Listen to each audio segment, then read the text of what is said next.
The fall of the angels. I saw spreading out before me a boundless, resplendent space, above which floated a globe of light shining like a sun. I felt that it was the unity of the Trinity. In my own mind, I named it the One Voice, and I watched it producing its effects. Below the globe of light arose concentric circles of radiant choirs of spirits, wondrously bright and strong and beautiful. This second world of light floated like a sun under that higher sun. These choirs came forth from the higher sun, as if born of love. Suddenly I saw some of them pause, wrapped in the contemplation of their own beauty.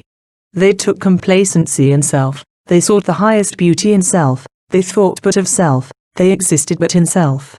At first all were lost in contemplation out of self, but soon some of them rested in self. At that instant, I saw this part of the glittering choirs hurl down, their beauty sunk in darkness, while the others, thronging quickly together, filled up their vacant places.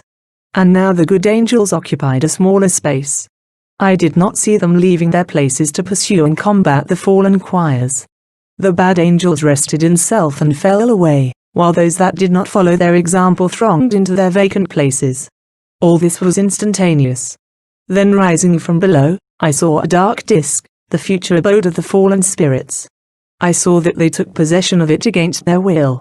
It was much smaller than the sphere from which they had fallen, and they appeared to me to be closely crowded together.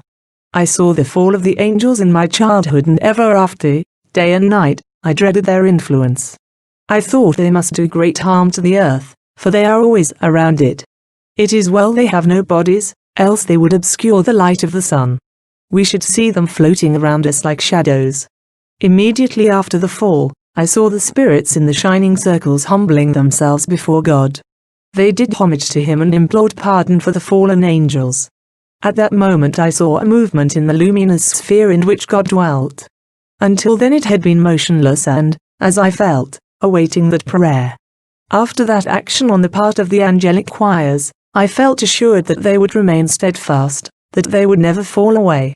It was made known to me that God in his judgment, in his eternal sentence against the rebel angels, decreed the reign of strife until their vacant thrones are filled.